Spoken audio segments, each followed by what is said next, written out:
RBLR Sports. Hello, everyone out there in Tampa Bay and beyond. This is James Mills coming at you for the RBLR Sports podcast. I am here tonight to cover the Rowdies with my co-host Carlos, who is not shadowboxing, but has actually just learned to count, folks, and he is practicing. He's practicing so hard to get his numbers down. Everybody, please give it up for Carlos, who is our returning counting champion. How are you doing tonight? James, I don't need to know how to count any past three because that's the amount of points we got this weekend, baby. Come on now. We're back. The Rowdies are going to win every title possible now this year. Somehow we're going to get... Which is still two. Still two. We'll even get back into the Open Cup somehow. Like, we'll call up U.S. soccer and make an exception now that we're back. The Rowdies that lost to Orlando, that one didn't count. James, for whatever reason, wearing purple over there on the other side of the screen. This is the Anna Maria Island League. Don't get it twisted now, folks. James, the Rowdies won. I played my first full 90 minutes of soccer yesterday on a full field, so I'm gassed. My legs are so sore. Every time I play soccer, I have a new appreciation for what the pros do in and out every day. So we're doing well on this end of things, James. The Rowdies win. Went to watch the U.S. soccer game yesterday against Trinidad at a local bar in Clarendon, kind of courthouse, Arlington, Virginia area. Had a great chat with the bartender about the Rowdies who lived in the St. Pete area for a while. So we're spreading the green and gold gospel around Arlington, Virginia. There we go. Met a Louisville City fan there. He saw my Rowdies jersey. We got to chit chat. And so, James, the Rowdies are being talked about all over the world. People are talking about them in Arlington and Tampa and St. Pete and Abu Dhabi and London. Like they're all over it. So who wouldn't be talking about them after a win this weekend? James, before we talk about any of that, you have a new tattoo. The Sun are champions. What's going on in your life? Yes. For anybody who's unaware of what Carlos is referring to, the Sun obviously won the USL Super League, the inaugural USL Super League. They won in the final, 1-0. Honestly, a fantastic game. I will not do the recap right now because I hope to join the RBLR Sun crew to do that. We'll see if I can work it with the Club World Cup schedule because I am going to one of those games this week. And we also have to keep our eye out on when the team will be celebrating their win. But the point of all of this is we do the prediction game like we do with the Rowdies over on the Sun side, and it is between Liz and Tom, who are on the podcast, producer Eureka, and myself, who contributes every so often, as well as to the writing side for the Sun. Tom and I officially lost together on 19 points, and I told Denise Schulte-Brown after the game that I had officially lost. What would you, as the coach or the team, like me to do for my punishment as the loser of our competition? And she told me that I need to get, quote unquote, a sun tattoo on my ass. And so to make up for that, because I didn't want to force Tom into it, and also I didn't realize that we only had as many temporary tattoos as we had, but I had my wife put 2 temporary Sun logo tattoos on my butt, and they are on the RBLR Sports. I think the RBLR Sun specifically social medias, at least Instagram. I haven't checked the other ones. I'm assuming they're on the other ones. Eureka will surely tell me here. But yes, they are on all the other ones. He has confirmed, folks. So if you want to see I think a very tasteful picture, a very demure picture of my butt with only temporary tattoos for the time being, because I will say it's a big commitment to actually get an ass tattoo. Then you can go and do that along with the video of Denise Schulte-Brown telling me that I must. If she's dissatisfied with that, then I will ask her to come up with a tattoo for elsewhere on my body, because I think that I just don't think I'm prepared for a full temporary tattoo on my butt. Carlos, I don't know what it would take to get me there, but it does seem like a heavy step to take. I thought about what the Rowdies would need to do for me to get tatted up. Specifically on your butt or anywhere? Anywhere. On the butt, maybe even more. I don't know. I guess I wouldn't really see that at that point, but thinking like an Open Cup title one day. You know what I mean? Something. It's got to be something pretty grand. You know, for someone who doesn't have any tattoos going. Um, who knows? Maybe down the line we get one anyway. But I think Dan has like a Gwenzotti Rowdies tattoo, which I love. And I forgot what it was for. Dan, obviously, unused subs are friends over there. I forgot what the Gwenzotti was. Was it for breaking the Rowdies all-time goal scoring? It might be something like that, but it's got to be something big like that for me to go Rowdies tattoo hat trick. It was a Gwenzotti hat trick. That was the cause for the tat. I'll think about that. I'll ponder it. For now, something as big as making the playoffs this year might be worth it. We can talk about all that in just a second, James. So great. While we're on this subject, like I said, we do this on the predictions. And right now, Carlos, you are dragging up the rear for the Rowdies specifically. Oh, yeah. No, yeah. So keep that in mind. I am the eternal optimist, and I've been looking for Rowdies wins, and I've predicted a lot of wins. I think I predicted a win last week, right? Did I? Yes. Was I right? Okay. You did not get the full 3 points. Eureka did, but you did get a point. We're on the board, which is good. We'll see what happens from here. So, I don't know. Things get better as the Rowdies progress. My points will also go up, I hope. So we'll see what we can do. James, anything to add before we start diving into this wonderful Monday evening edition of the RBLR Sports Rowdies podcast? What game are you going to watch, James? What Club World Cup game will you be seeing? Tomorrow, I will be going to Orlando to watch Ulsan Hyundai of South Korea play Mamelodi Sundowns of South Africa. Wow. I was trying to decide which team I should support, the South African billionaire team or the South Korean Chaebol team, and I have gone with the South African billionaire team. Sorry, Hyundai, your cars are not good enough for me. It is Sundowns all the way. There you go. Sundown, Tampa Bay Sun. I mean, it works. Like there it works. We go. See, exactly. I'm looking to see if I can make my way over to, I think it's like Al Ain versus Wydad Casablanca is one of the more random games here in DC. It is on a Thursday at like 3 p.m. So I guess they expect people just to not work to go watch a game like that, which I'm sure will be packed on a Thursday afternoon between Al Ain and Wydad Casablanca. But while we're on the subject, I was trying to get to one more game in Orlando, also because it was cheap. But it turns out Auckland City versus Benfica is at noon on Friday of this week. So I cannot take off as many days as I have with my PTO upcoming. So I will unfortunately miss that one, even though it is a cheap ticket. And I guess that means that I don't have to sit through the Orlando Sun in at noon. I don't know who scheduled that, but someone does not know what they're doing with the scheduling there. Benfica have been training at the Rowdies complex on waters, so they're getting a little bit more used to it, but I don't think they're prepared for a Florida noon sun game. That's going to be ridiculous. Yeah.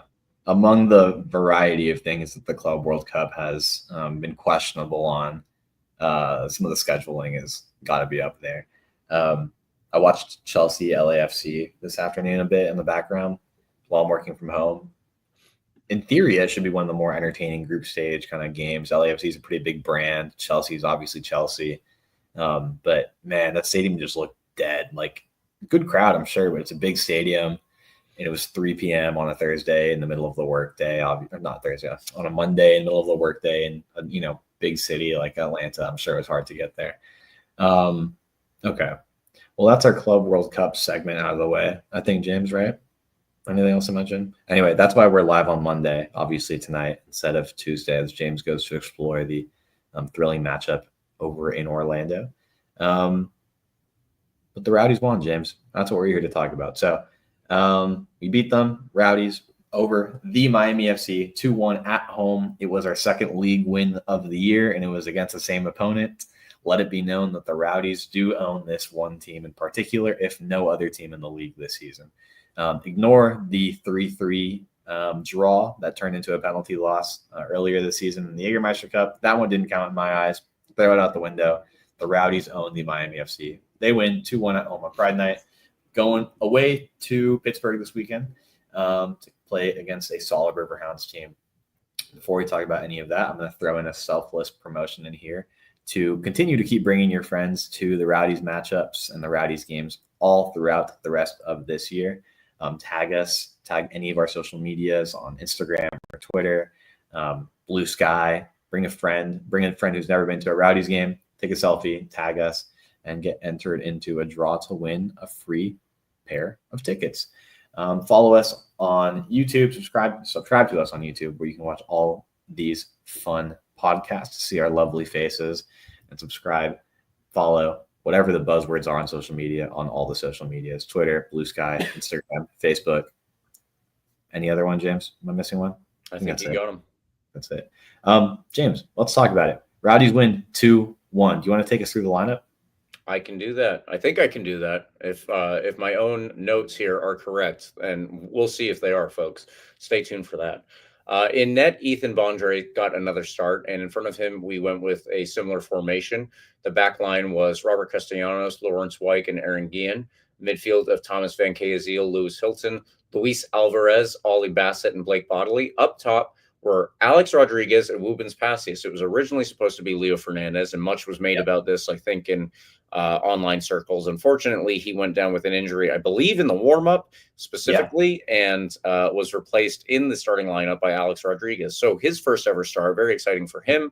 Interesting to see exactly what level the injury is, the extent of that injury for Leo Fernandez. Hopefully it's just something that he felt was a little off, and he'll be available again soon. We don't know at this point. But if we learn anything, you will hear it probably on our social medias, because we don't have anything, obviously, at this particular time. So after going down in the first half, it wasn't the best first half for the Tampa Bay Rowdies. Obviously, it ended 1-0 that first period. But we came back, and we actually got a leveler and then a stoppage time winner from Manuel Arteaga. Pretty good to see. I think Manuel Arteaga has been really putting it together a lot more recently, and he's been coming off the bench while Wubens Passius has been starting. That was the opposite of what we were seeing earlier. So it's a little bit of a trade-off to see who's got the scoring touch at any given time, which is what usually a striking partnership looks like, and I think that that's healthy for us here. One more note that I want to throw in: Carlos added this because I had not, for whatever reason. It's actually very important. This is something that we focus on a lot here at RBLR Rowdies, but there was a debut for a youngster out of the Rowdies Academy. Mateus De Jesus made his professional debut, his senior professional debut, if I'm not mistaken, according to the notes I have here, in the 90th plus 12 minutes, very late into the game. So still, regardless, he was able to help the Rowdies see out the win, and that's what we wanted, obviously. Fantastic for him to get his professional debut. I'm hopeful that he gets many more appearances for the team and ultimately becomes the type of player that maybe we see him in a Tate Johnson role, or maybe even better than that, we see him as somebody that we can sell on to a bigger team. Of course, there are many steps along the way to that. So let's just keep ourselves grounded and congratulate him for getting the very first step out of the way, which is his professional debut. It is not as I'm sure a lot of people are telling him, the first step is not over. It has just started. He's on his way. Yeah. So let's do a quick standings update, and we are no longer at the bottom of the table, folks. Let's go. Tampa Bay Rowdies are off of the floor, let's say, off of the floor. Picking ourselves back up. Exactly. Hartford are now down at the bottom. On the Eastern Conference side of the table, Louisville City still lead the league overall with 31 points. Charleston have 28. Loudoun have 25. North Carolina have 20. And there are two teams with 14 points who are in the last two places in the playoffs. So just keep in mind, 14 points is where you need to be right now to be in the playoffs. That's not that far away from where we are overall. And we're going to talk about one of those teams on 14 points very soon. Stay tuned for our preview. Next week coming up, preview. West Coast, let's talk about that one. New Mexico United, 22 points. They lost this week, I think, to Lexington, of all teams. So interesting result there. Tulsa and San Antonio each have 21 points. Tulsa doing a lot better this season than they have in seasons past. So fantastic for them. I think that they have a lot to build on, but still coming along at the same time.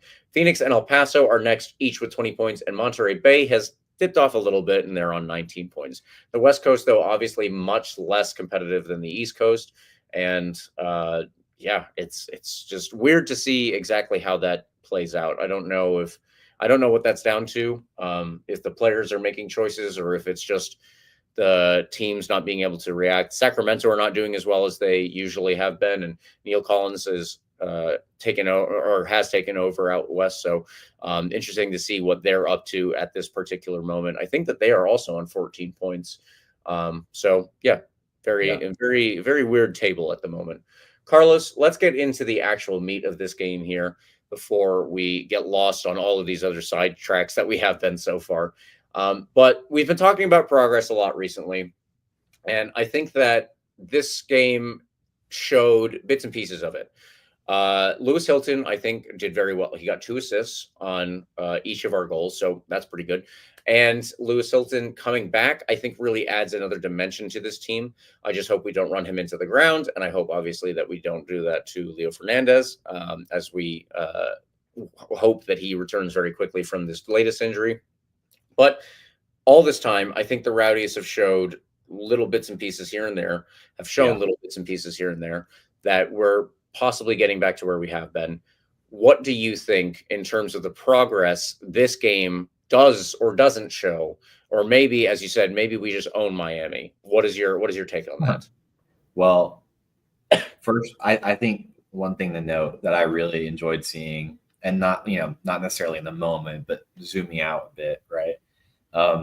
This isn't the first time that the Rowdies have conceded first. you probably noticed that. Against Louisville, we didn't really turn that into a good result, obviously, but we talked about last week how it was a really complete game. Well, complete game. I was going to say complete game after those 20 minutes, but that wouldn't really be a complete game, would it?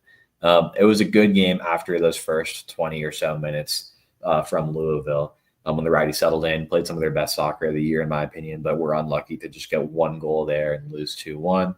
The week before, again, lower division team we were up against in South Georgia, Tormenta, right?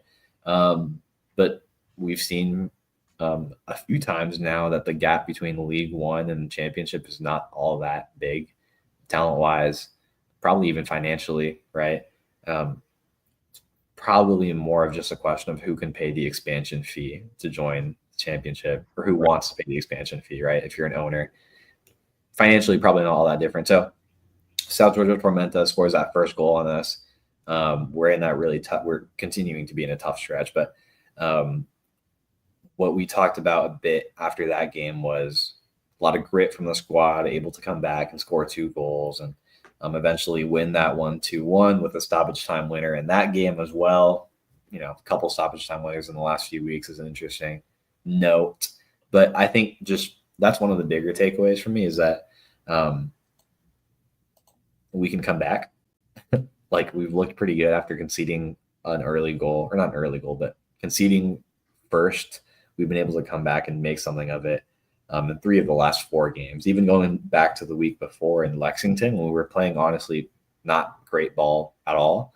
Right. We were able to concede that first goal and still come back in the 62nd minute and get an Arteaga equalizer in that one. So, again, that's 4 weeks in a row now where we've conceded first.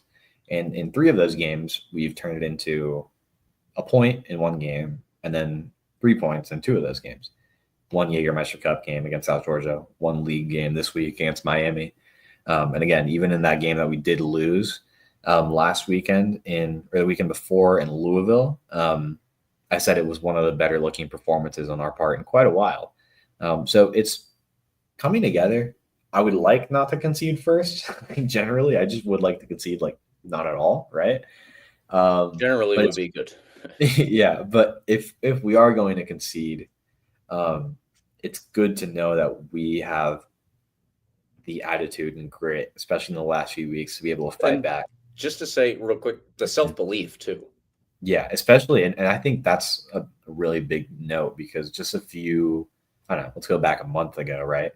We're losing 5-0 to Orlando. We're losing 3-1 to Charleston. We're losing 3-0 to Rhode Island. It's really, really, really a big word that we were talking about: confidence, self-belief, right? That's kind of like a theme we've been mentioning for a bit. in this early part of the season. Can we put it together? Do the guys believe they can put it together? We're blowing leads, right? Like, we had a great game at home against Louisville back in April that we blew and ended up losing 2-1. We blew a 3-goal lead against Miami. Like, there's a lot of just tough results where that might have been a question, right? Do the guys believe in themselves? Is there self-belief? Is there confidence in the locker room? And I think it's a testament to whatever's going on in the locker room. Like, I think that's impressive, right? We're not, anywhere near the top of the table. We're not anywhere where we would like to be. But if you want to start turning things around, I think it's pretty impressive that we've been able to turn a game around, even after conceding first at this point where we are in the year, right? Where things still aren't really going our way fully, but they're coming together a bit more now.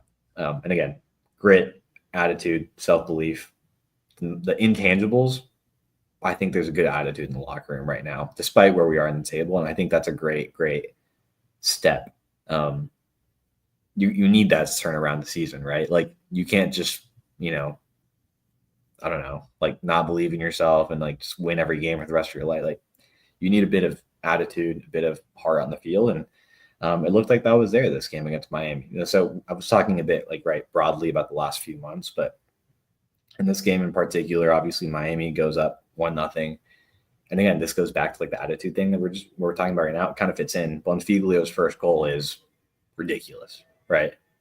And if you were at the Sun game, you were getting a lot more happiness out of this first 45 minutes or so. You were much more into it than I would have been when I'm watching this Rowdies game on one screen and the Sun game on the other screen here. Like, I'm losing my mind. Like, it's one of those moments where it's like, okay, here we go again, the goalkeeping issue.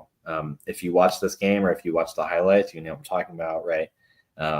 Just a long ball from Miami's own half that kind of ends up in the path of Bondre, who steps out to it and tries to chest it down, kind of take it to the right and maybe clear it, but hits it way too far off his first touch. Just not a great touch, and it ends up right in Bonfiglio's feet. He has an open net to score, and the Rowdies go down 1-0.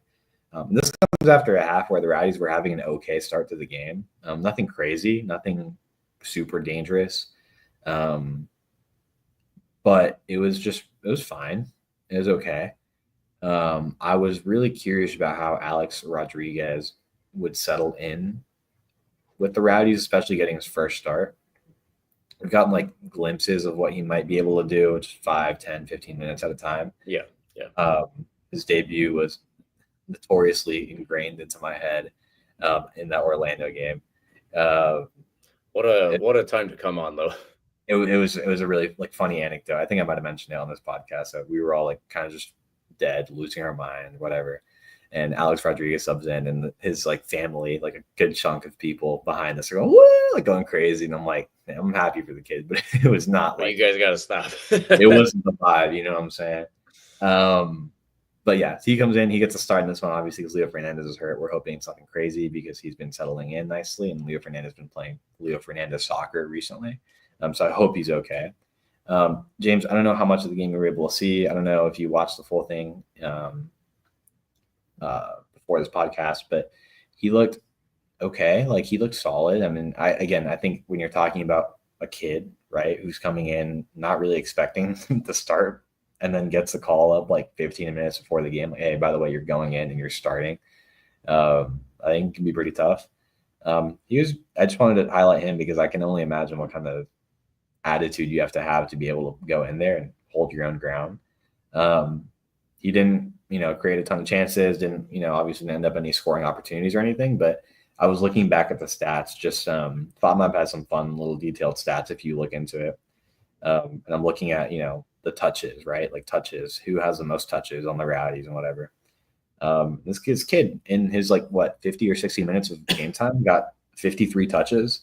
That puts him 6th on the Rowdies in this game, like up there with Ollie Bassett, who had 52 and who had played the whole game. Like, the kid was getting involved. Like, he's getting a lot of balls thrown his way. He's playing the safe pass, which in a moment when you're kind of just getting your debut, totally okay. And yeah, he was getting a lot of balls sent his way, and I just want to give him a shout out because I thought he was good. Okay. So that was the one thing though that I think might have thrown off the tactics, the lineup, maybe a little bit. It's kind of a last second change and whatnot. Maybe he was getting a feel for the game still. Rowdies were trying to get a feel for how we were going to settle in with him there. I think that kind of throws off the approach a little bit, especially with how many touches he was getting. Like I said, they're trying to get a feel for it. A lot of possession, but not a lot of ton of chances there. Not a lot of ton of chances. What am I talking about? Point is, after Miami gets that goal, Rowdies have a great response. They have a lot of possession. They're making things happen. They're trying to penetrate the Miami defense, who's kind of sitting in a little bit, sitting back on their own line. And then obviously the subs come in and make a difference. A couple players to highlight. Obviously Arteaga gets the goal, but Nick Moon comes into this game, James. Incredible. Makes an incredible immediate impact. This is what I've been talking about. Last week, I think we talked about the Nick Moon bodily wingback combo that I've been waiting to see in full health and full effect for the last literal 2 years. That's what I'm talking about. When Nick Moon came in, like the guy had a great look, could have very easily ended up being a goal. If he looks up, maybe for like, it's so hard. It's a split second decision. If he looks up maybe like for a third of a second, he sees Arteaga open square, right in the middle of the box. Should have been an easy goal for Arteaga if he gets that pass off, but Nick Moon finds a great chance to make a shot, make a chance himself, and great save from the Miami keeper, Bill Hamid. Wubens Pasillas has a great shot later in the half as well that maybe he could have laid off for Bodley, who again, Bodley was getting a feel for the game as well. Bodley had a great look if Woobs lays that off, but again, split-second decisions, good shot on his own. And then you get to the goal, corner kick. James, I'm rambling here, but this is important too. One more thing to say. No, go for it. Set pieces, right? The Rowdies have seemingly struggled with that for a while to get things going on set pieces. It was really just Lasso, who you can think about, that got on the end of corner kicks for a while. Yeah. If you notice in the last few games, set pieces have kind of become more of a trend in how we end up on the score sheet. Make dangerous chances happen. Like Guillen obviously gets on the end of the score of the ball in this one. His passion is awesome to see, by the way. He's like grabbing his shirt, running around, like he's pumped up. He gets that equalizer. You could tell he's feeling it, right? He had a great game on defense, but obviously gets the equalizer as well. Set pieces. Keep an eye on them. I mean, the Rowdies have been more dangerous on set pieces in the last month and a half than we have been since Lasso got injured, right? Right before Lasso got injured, he had like 3 goals on set pieces in like 4 or 5 games. So it's been a little bit since we've had that. So good to keep in mind. We move forward to the stoppage time winner. Kind of comes off of a set piece. Like all the guys are in the box already. It's a long cross that ends up over the box. The play's developing over there while all of our center backs and tall guys are in the box, and Arteaga gets a header. So it's like a set piece goal and like a half. I'll count it. You know what I mean? You saw the second goal. Like, would you count that as a set piece goal? That second goal? It's like kind of, right? Yeah, kind of. Yeah. It's off of the play, right? And all the guys are still in the box. So 2 headers. Arteaga gets on the score sheet. That's a great note as well. So just a lot of positives to take away here that get us out of last place, obviously. And if you keep building on them, good things start to come. So broad takeaways, great stuff. A bunch of little specifics I just touched on that are all good and dandy. As they come together, it should, in theory, lead to more of these results, right? Lewis Hilton, great game from him. Good to have him back fully healthy. It's incredible what a fully healthy team does for morale, for play on the field, for quality, for how a game goes. I hope Leo's okay because I think he's still a big part of the game plan going forward. Thought Alex Rodriguez was good, like I said, but I think Leo being in there is still a important factor. So one more thing to add in there, just to reemphasize how awesome it is to be able to bring in a guy like Nick Moon off the bench. That's awesome. Just a lot of great takeaways from a game that initially started really not great, right? Like that Vondre error kind of took us back to the beginning of the year with the goalkeeping situation. And so I'm happy. James, I've been rambling. Tell me, you were at the Sun game, looking back at the Rowdies highlights and everything. And I know, like, it was so fun, by the way, to have the Rowdies on one screen, the Sun on another screen. Like it was just a And thrilling. they both getting wins at the same time. Not too Yeah, bad. it was a thrilling night. Tell me, what did you think about this Rowdy performance? Anything to disagree with me on? Am I being a little too optimistic, like I have been all year? Because I feel like I've been saying things are starting to turn around, but this is again a more comprehensive 90 minutes of soccer that looks a bit more like the Rowdies we know with a healthy Rowdy squad. You know what I'm saying? No, you are the optimist on the team here at RBLR Rowdies, obviously. But I will say that I agree. We have mostly been doing things better, obviously, than we were for, let's say, the months of March, April, May. But at the same time, we need to.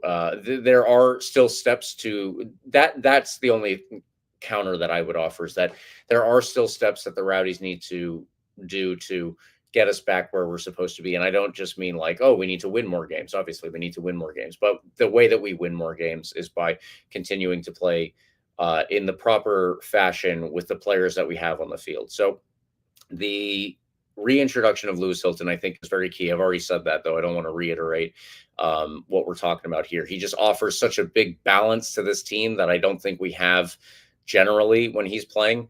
And it's interesting because Danny Crisostomo, I think, did not start the last two games, if I'm not mistaken. So Yeah, Ollie Bassett has continued his role as an attacking player on kind of the not left wing, but sometimes he gets out there. But kind of like, well, if you know the phrase half spaces, that's where Ollie Bassett goes. He goes to the left half spaces. And Luis Alvarez got his first start, obviously, in this one for the Rowdies, doing a lot of good stuff. I even got texts about how good Luis Alvarez was in this game. So I think that he is going to add a lot of positive things to this team as well. I worry only in the cases of Lewis Hilton and Leo Fernandez again that I don't want to see them. I don't want to see anybody, but I don't want to see them run into the ground. We have got to Leo Fernandez. At least now we have Ollie Bassett. We have Luis Alvarez. We need to give him. We need to balance the playing time between them so that nobody is being overworked. We also have other players. Obviously, Alex Rodriguez started this game, so he could be considered within that group too. Let's balance the playing time between those guys so that we don't have a situation where any one of them is out for any long period. That would be bad for this team. yeah, We don't really have the same situation for Lewis Hilton. As I stated, he doesn't have the most comprehensive replacement, I think, in this roster. I think Kemi McPherson was probably the closest that we had to that while he was here. He's obviously gone. Let's not expect for him to be coming back at this point. And without him, the next option appears to be Thomas Van Kaziel. I honestly thought it was going to be Lawrence White, but he's been much more of a defender this year. I think yeah, Thomas Van Kaziel, in terms of his options as the depth piece, is better and more adept as the right wing back. I think he did well in this one. Not as, like you said, not as good as Nick Moon, but he does still do well in that position. So Thomas Van Kaziel offers a lot more defensively when he's in that defensive midfield role, which is good. But Lewis Hilton is defensive and also is one of the league's best at picking a pass that switches the field.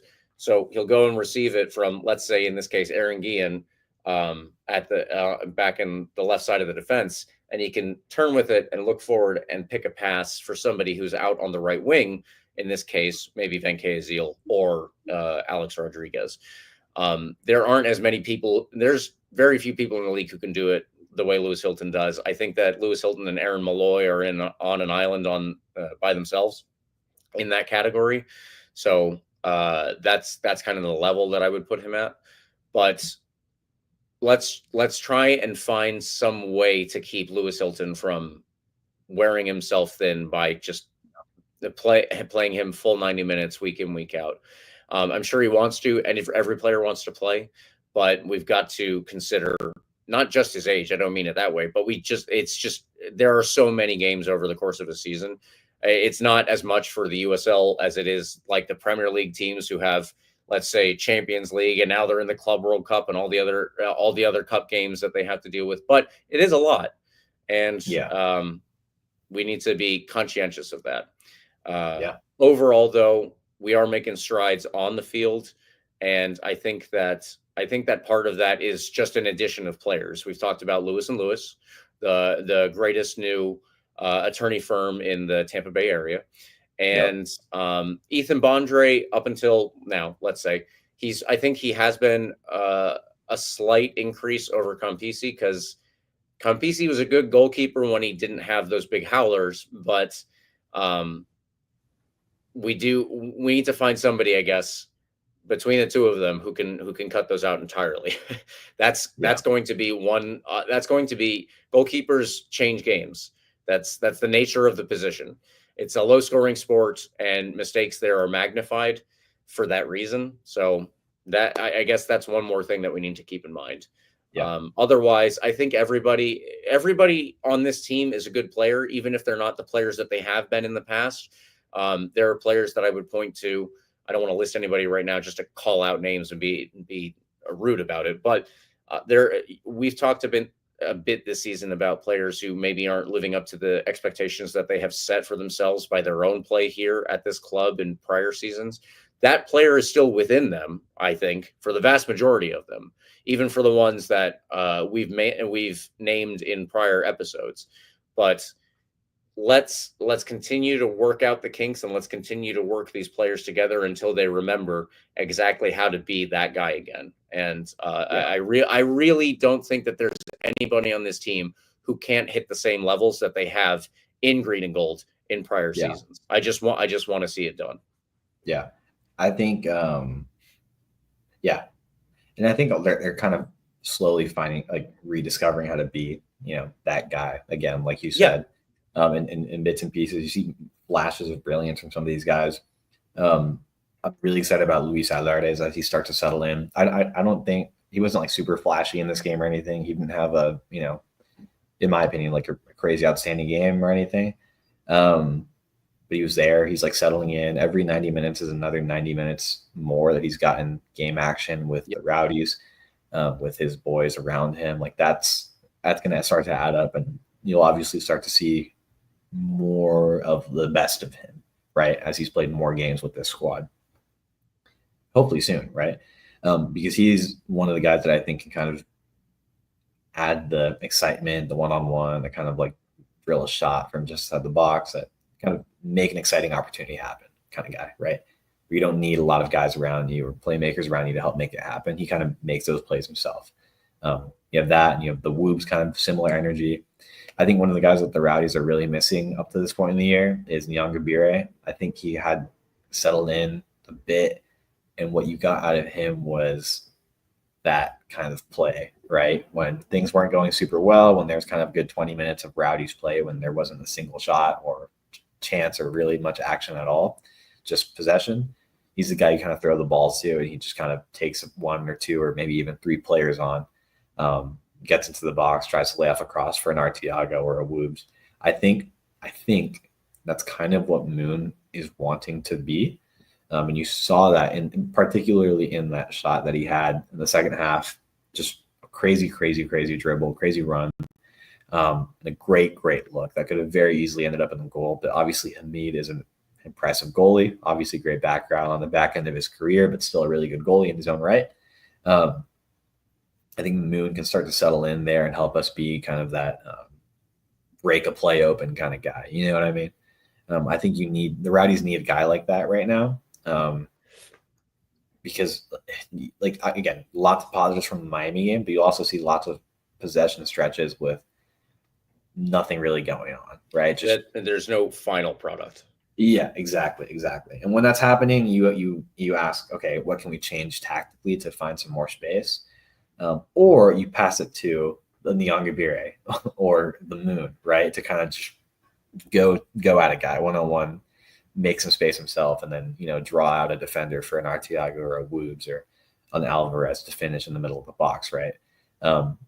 So if Moon kind of finds that game within him, and you've seen some of that when he was kind of in his physical prime, not really dealing with injuries, when he was at San Diego Loyal, that was kind of his game.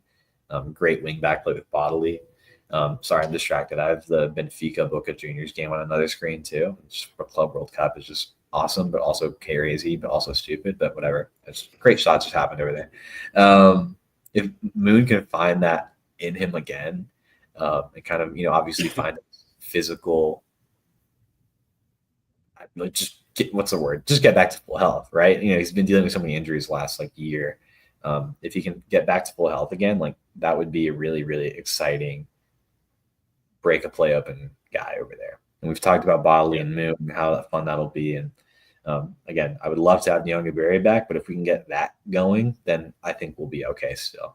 Van Casiel's still kind of just an interesting question mark to me too. I didn't really talk about him much. He's still just okay, which is great, I guess. That's kind of what we've been looking for out of him. I'm curious to see if he what I guess he solidified himself as a starter. Honestly, I thought as Hilton would come back and kind of get his full health again, I thought you might see Hilton and Chrysostomo in the middle. But also Van Casiel's so utility type of player that you can play right wing back, you can kind of play wherever. So I guess that's why he's still there. But I'd be lying if I told you I fully understood the formation / where players were in the formation on this particular game. It's really hard for me to figure out because you have like you said, Bassett kind of in that half space situation. You have Alvarez is an attacking mid. Rodriguez comes in for Leo Fernandez, and he's kind of a winger, but Moon comes in and replaces him and kind of goes back to the wing back role. So then Casiel moves. There's a lot of movement happening with this Rowdy squad at any given point when a sub comes in. And it always throws me off because I just can't really figure out what's going on. For a few guys, where's Van Casiel on the field? You can kind of switch up whenever. Where was Rodriguez? He was kind of a winger, kind of an attacking winger, but then Moon comes in and goes back to a wing back spot. Was Rodriguez kind of in a wing back spot? Not really, but so it's just, it was really interesting to see. I think that's fine as a casual. I don't really have to know exactly what's going on 100% of the time formationally, as long as it's clear to the guys and to Steve. That's if all. If they got it, then that's If they got it, that's what counts.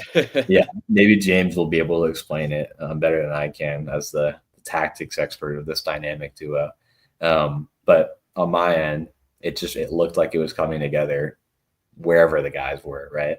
Again, a lot of kind of possession and lateral passing, a lot of possession in those moments when there's not really a ton of space going. I think that's also to Miami's credit, right? This isn't the Miami team of last year at all. They're competing, they win games, they play good opponents and don't get blown out by 5 goals. And Boca Juniors just scored on Benfica. That's awesome.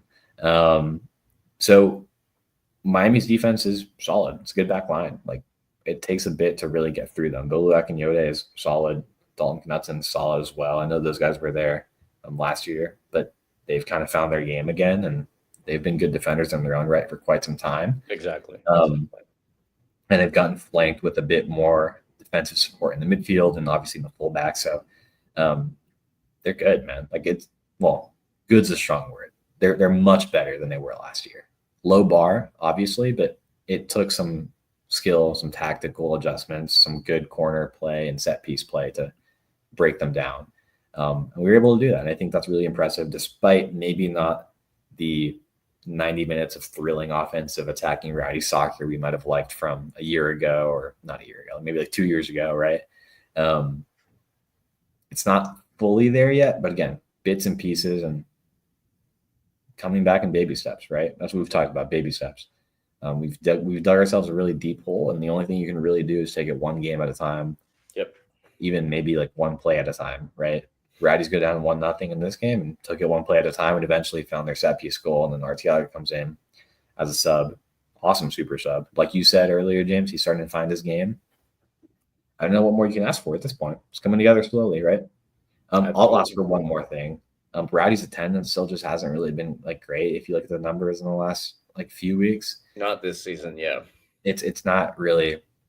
I mean, you think of 500 people or 1,000 people not being a big difference in terms of sports attendance, but at the USL level, an extra 1,000 people and 1,000-person change up or down, I think changes an environment a lot, changes the numbers a lot, changes where you land in the average, standing rankings at the end of the year. I think we had some 4,800 this past week.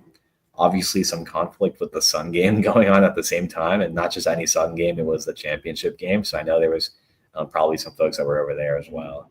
I'm hoping as the Possibly results, some bridge gang folks. Yeah, right. I'm hoping as the results start to come, that number goes up as well. But yeah, I mean, it's not great, but it's still throwing you kind of in the upper middle end of the pack in USL Championship.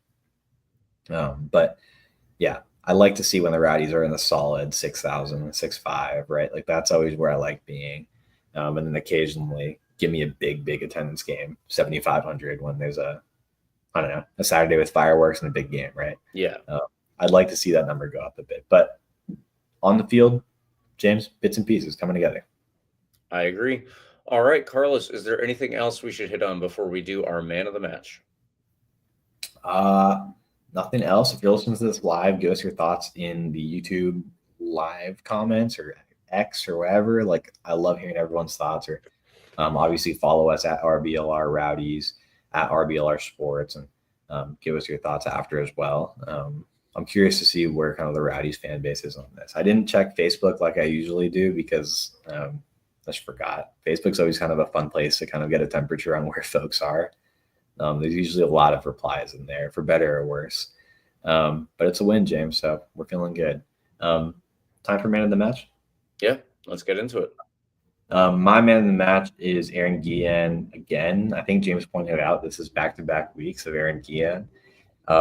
He had a great, solid, defensive performance again. We've talked about how he really hadn't found his full game, but he also was playing more left back than center back earlier this year. And I think he's more naturally in his, natural position again. And it looks good. The product's there, and obviously he gets the equalizer, so even better. If you can get an Aaron Guillen Aaron Guillen goal every once in a while on top of good defensive play, then we found the Aaron Guillen from last year and the year before that and the year before that. So I'm happy. Aaron Guillen, my man of the match.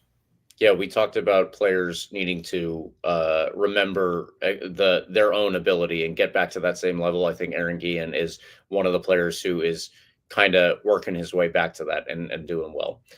Mine also for the second week in a row. Both of us chose the same player 2 weeks in a row here, but mine is Lewis Hilton. I think that not only did Lewis Hilton obviously show how important he is to this Tampa Bay Rowdies team as it stands right now with the formation we play and the players that we have, he also got 2 assists, an assist on both goals. One of them, as Carlos pointed out, you can give him the set piece and a half, let's say. But regardless, I think that he did very well, and it's great to have him back out there in that position. And I hope that we can continue doing exactly the same. Yeah, you forget how crucial he is to this midfield until he comes back in, and you can see the ball moving a bit more freely around that middle part of the pitch. He's awesome. Good to have him back. Exactly it. That is exactly it. It's the free movement of the ball through the middle. I think that's important. All right, so liking and subscribing is free, but if you think you might need some new threads this year, you can support our podcast just a little bit more by heading over to shop.rblrsports.com and checking out all the designs we've got going on there. There will be a link in the description, which Carlos is pointing at if you are watching us live. Promo code COYR for 10% off. Please check it out. Let's do our second to last segment, I suppose. It is the Pittsburgh away preview. This Saturday at 7, we play Pittsburgh Riverhounds from Highmark Stadium in Pennsylvania. Pittsburgh, Pennsylvania, that is. Not It's Always Sunny in Philadelphia place.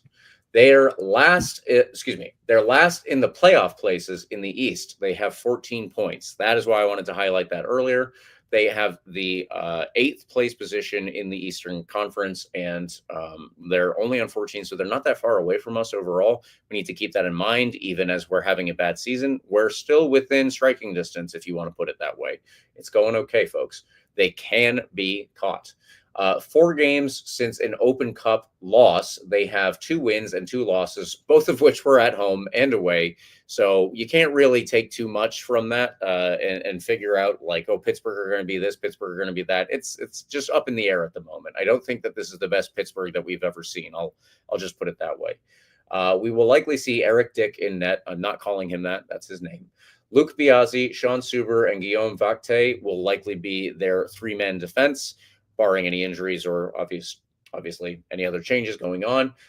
They like to play with a 4-man midfield, and I'm assuming, based off of what we have seen, that midfield will be Perrin Barnes on the right, Bradley Sample in the middle, Jackson Balti in the middle, and Junior Etu out left. Junior Etu, former Rowdy, of course. Remember that. And Bradley Sample, his name is not just the thing you get on a driver's license before you actually get that with your own information. It is a man. He plays soccer. He is a professional. Keep that in mind, folks. Up top, Danny Griffin has actually been playing up there. He was usually a midfielder in years past, and he's been moved up, I think, because he's been a very good player over several years. But now he's actually playing a more specific role up top. Augie Williams and Robbie Mertz will probably be up top as well. There could be other starters, as I said. One of those that I assume will start, one of those who will probably take over in the back specifically, is Beto Idrach. He was previously on international duty with Puerto Rico, playing multiple games, I think, in friendlies and then World Cup qualifiers. Puerto Rico, very sadly for me, did not move on to the next round of World Cup qualifying. I thought they in the Dominican Republic were capable of doing so. That is not what we're talking about right now. So I will get off my soapbox and tell you guys to keep an eye out for center back Beto Idrach for the Riverhounds. And Bertrand Jacquesson, he is a former University of Pittsburgh, if I'm not mistaken, player who was signed to a Generation Adidas contract in MLS. He was loaned to Pittsburgh last season, and he was not retained by Real Salt Lake in MLS, so he has rejoined Pittsburgh, and that is where he is. He may be a starter as kind of an attacking winger in the role that I guess would go to one of Danny Griffin or Robbie Mertz, if one of those does not end up starting. Griffin has 3 goals and Mertz has 2. The latter also leads the team in chances and big chances created. So what I want everyone to take away from this is the players who sit under Augie Williams, quote unquote, under Augie Williams in their lineup are going to be the ones who are the danger players. I think Augie Williams frequently will act as a wall pass kind of player for them, or as the guy who can bring down a ball and lay it off to them into space. Robbie Mertz and Danny Griffin, again, they are going to be the ones who try to create the most, try to shoot the most, and ultimately get the goals as frequently as they can. Yeah. And Bertrand Jacquesson is going to also be a difference maker if he gets onto the field. He is a very good player. He just hasn't quite kicked on the way that I think a lot of people expected him to when he joined the professional ranks. All right. I think that I've covered everything that we've got here. Carlos, what are your additional takes, if any, on the Pittsburgh Riverhounds in 2025? Yeah, no, they're an interesting team. We always seem to struggle over there. That really narrow pitch that they play on is not great stadium, but the pitch is not super conducive to the style of play the Rowdies have loved playing in the last several years, right? Wide wing play, playing the ball, playing a bunch of crosses in from wide positions. And that's still kind of our style of play. So I'm sure that will continue to be a factor. We've only won 1 game over there. If you'll recall that lovely 5-2 blowout over there that we won just a few years ago.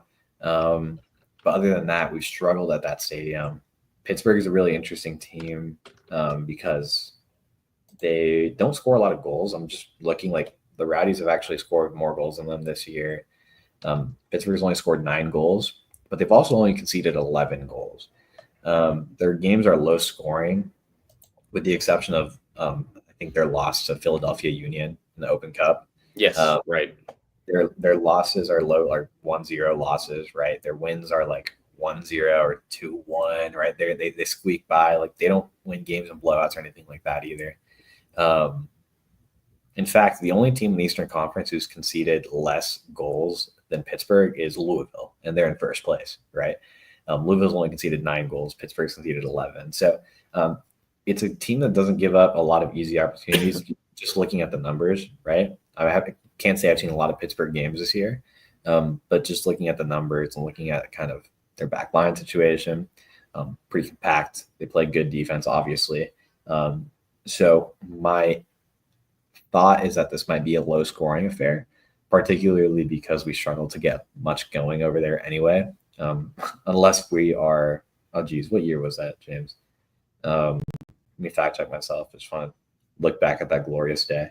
Unless it's the 2022 Rowdies when we scored 5 goals with Lacava and Cosana Fernandez and freaking Kyle Gregg got on the score sheet that game. I don't think there'll be a lot of goals in this one. If we're jumping into predictions in a second, that's my prediction is that there won't be a lot going on offensively, maybe for either team because again, Pittsburgh doesn't really score a lot of goals. Rowdies has started to settle in defensively and in that midfield area as well. So I think that will make it challenging, pending any goalkeeping mistakes, of course. I'm curious if Bondre's still out there after that mistake, or if we go back to Ken PC and we're kind of flipping back and forth for a little bit. I am personally not sold on Bondre being the starter for the rest of the year. I think Ken PC was still playing great, was playing some of his better soccer right before he got subbed out for this extended period of time and replaced with Bondre. But I'm curious what Steve thinks.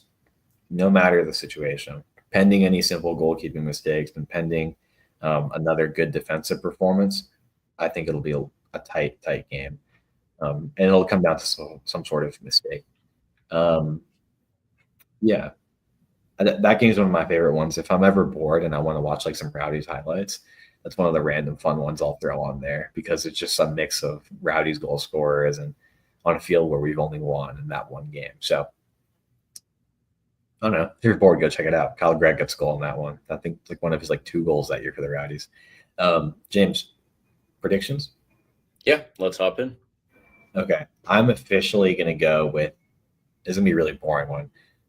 Everything I said, I think it's going to lead to a boring, maybe not boring, but tightly contested 0-0 draw. Okay. Yeah, I like the Rowdies' kind of offensive situation. You know, we've been getting better and better. I like where we are. I'm really not scared of Pittsburgh's attack. Just looking at the guys on their squad and looking how they've kind of struggled, and their top goal scorer on the year has 3 goals. Right? It looks a little bit like the Rowdies in that sense, but I feel that the Rowdies attack is actually more of a threat. I just don't like how we play at that field. So taking all that into consideration, I'm feeling that we struggle to get anything going, but I think our back line locks them up pretty good too. So yeah, we'll say a 0-0 draw. Obviously hoping for a win, but James reminded me they need to make up some ground in the prediction. So I'll go with a slightly different prediction. 0-0 draw for Carlos, a 1-1 draw for producer Eureka, and I guess that means it's up to me to be the optimist this week. I am going with a 1-0 win for the Tampa Bay Rowdies. Yeah. Carlos, I think that you are correct that it will probably be low scoring. If it's not, that would actually be pretty shocking. But the other thing that I will say is, even though we don't particularly frequently play well on this field, I guess I just got a different feeling today. So we'll see how that goes. Yeah. I mean, it's a good weekend. You're optimistic. The sun won. You got a tattoo on your butt. Like it's a good time to be James right now. So if you're optimistic, I am too. I'm switching it up for the sake of maybe switching up the predictions, but it would be my luck that the Rowdies put up like a three goal win over here. Yeah, right. Which, for the record, I would love. I mean, if I came in last place in the predictions, the Rowdies come back and win 12 in a row, I'm okay with that. I don't really care, but we'll see what happens this weekend. I like your inkling of positivity in this one, though. I can see it. I mean, again, it'll be low scoring. It'll come down to a defensive mistake or something like that. And you'll have like maybe 1 or 2 good chances in this one, tops, right? And it's just a matter of making sure you put them away. So we'll see what we can do. Yep. Let's move on to extra time. Really quickly, want to highlight the Gold Cup and the Club World Cup both kicked off this weekend. As I said, I will be going to one of those games tomorrow, which is why we're recording tonight on Monday. And if you're listening, it is out on Tuesday. That's why. There are some cheap tickets out there, folks. If you actually do want to go to one of these games, I have this ticket for the Ulsan Hyundai and Mamelodi Sundowns game. I was upgraded because they're trying to get more people to like fill in where the crowd is going to show up on camera, is my assumption. That means that they are trying to get people in the door. If you just want to go, look online and just check out what the tickets are. Also, the Gold Cup tickets, I would be shocked if they're not dirt cheap because there's nobody showing up to those games. Nobody showing up. And that's And they're good unfortunate. games. And they're Yeah, I good games. mean, they are. It's unfortunate for me. I would go to Gold Cup games, but they're not near me. They're over on the West Coast. That's how we split it up over hosting 2 tournaments because let's not harp on how bad FIFA is, but whatever. Yeah, check out tickets. Go to these games if you can. I would honestly highly recommend it. I would Yeah. go see Saudi Arabia play Haiti if I could. It wasn't near me, so I couldn't, and I would have cheered on Haiti the whole way. So it's unfortunate that it was a 1-0 loss, and Saudi got away with a penalty on that one. I'll say. Yeah. My GOAT, Liga team captain, Ricardo Ade, is also the Haiti team captain. He had a good game on that one. Haiti is honestly a really solid team if they can figure out how to put the ball in the back of the net. Like they're on it. They are, and this is true of them every tournament I've ever seen. They really don't look that bad, and they're always missing that final piece. It's the final piece. They get into the right space. The chances were there against Saudi Arabia. Like they had a lot of good looking chances, and the finishing 12 corners overall. Yeah, the one for Saudi Arabia, by the way. Yeah, so they're a really fascinating team. I think like the Gold Cup, the way it's laid out, if you kind of lose a game like that, it's pretty hard to come back and like I don't know, get anything going. But who knows? Maybe they can get things going and figure out their finishing because they're solid. By the way, Boca Juniors just went up 2-0 on Benfica, which is fun because I like seeing South American teams beat European teams. Most people do, I have found. I would have liked the Liga to be in there for their Copa Sudamericana win from 2 years ago, but it's another topic for another day. And the stadium is like packed with Boca fans in Miami, so it's a really cool atmosphere. It looks like you said, a lot of games are pretty cheap. Go ahead, check it out. It's fun. You'll never know when you'll find a random banger of a match like Suriname versus Costa Rica last night. Crazy. Yeah. So soccer's awesome. It's the best sport in the world for a reason. If it's cheap, it's affordable, and you can get out to a random game, it's always worth doing. Yeah. The last thing on the note of soccer is awesome. The Tampa Bay Sun have won the inaugural USL Super League championship. I made a note to hit on Denise Schulte Brown's, I guess you could call it a bet or a challenge for me. And at some point, I'll talk to her about how dissatisfied she is or isn't with there being temporary tattoos. But the whole point of this final bullet point that I have on the notes was to hit on the Sun. We've already talked about them. It's a great team, great group of people. Ashley Orcas always talked to the people that were in the heat wave. Like she would come back and say hi. I think even in the last game, there were like on Saturday, there was a moment when she had cleared a ball, just like a pass out to Brooke Hendricks, and she slipped on the turf. And it wasn't a problem or anything. The ball was gone. The play was well moved on, but it was just kind of funny. We were the only people in the stadium who would have seen it because everybody was focusing on the ball that was elsewhere. So she turned around to us and she gave us just a shh. It was very funny. And we get a lot of that from Ashley Orcas. It's a great, like I said, it's a great group. Erica Timrack retires a champion for what is now a local team, a local town team for her. That's super cool. And there are all of these other players that we need to focus on. One more, I just really want to say, Sydney Nacello. She is also a local player. Not only that, she was the MVP for the final because she skinned her defender over and over and over. She's a very good player, and I think that she's really come into her own, especially over the second half of the season. Everybody who is a regular starter, we love. Everybody who plays as the solid backup roles, they have contributed a lot over the course of this season. And Denise Schulte Brown and all of her coaching staff, I'm sure that there were people who didn't necessarily believe in them at certain points in the season. Everything that they focused on when we were in the press conferences talking to them was their own self-belief. The fact that they all thought that they had a championship worthy team, the fact that they all made the players feel like they were a team that could win a championship, and then they went and did it. That's pretty cool. And I just wanted to highlight that. So the Sun is a great organization, and you should support them if you are in any way capable. And by that, I mainly mean go to games, folks. It's a really good time. Yeah. Nacello was insane to watch. She's so fun to watch on the wing. it was really, really cool to watch that win all play out, packed out stadium. I know there's stadium plans going forward, but it's a really cool temporary place for them to play. Like, it's pretty sweet. I still haven't been able to get over there, which is really sad. But James, you can probably testify more from firsthand experience about the atmosphere. Was some 5,000 strong, right? Sellout crowd. And even Fort Lauderdale had a good little traveling section there, which I thought was really interesting because I think there was a whole section of Shania Gordon's family there. I believe a whole a whole portion of one of the bleachers on the opposite side of the field was all her family. So that was honestly cool to see.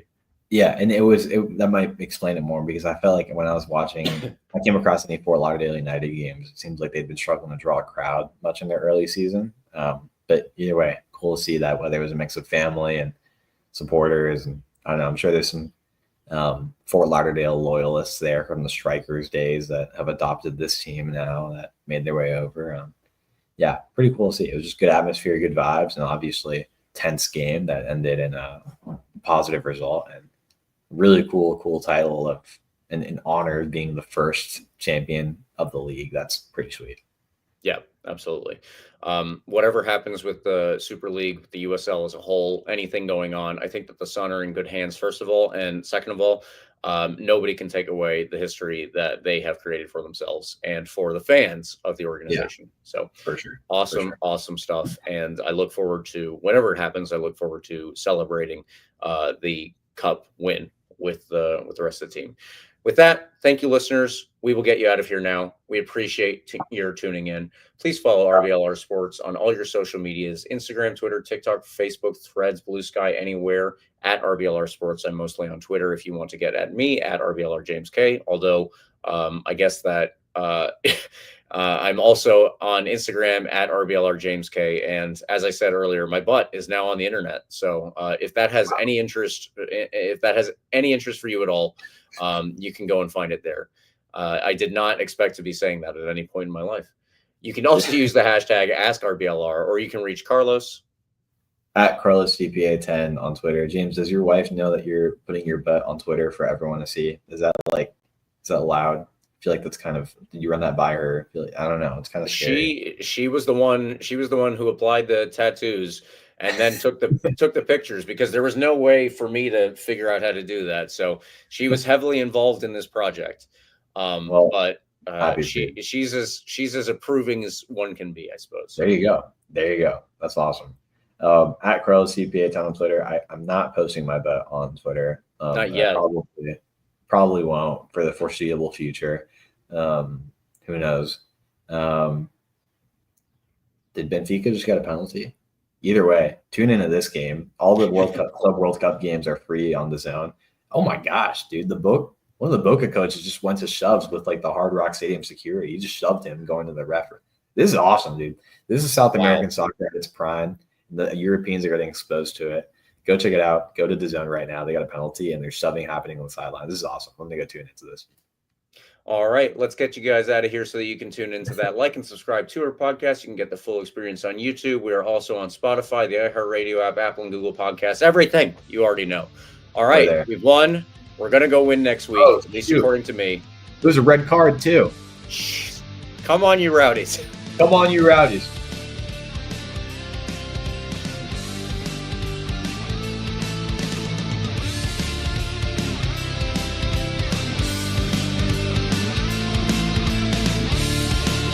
Thank you for tuning into this presentation by RBLR Sports. On your way out of the stadium, please remember to like and subscribe.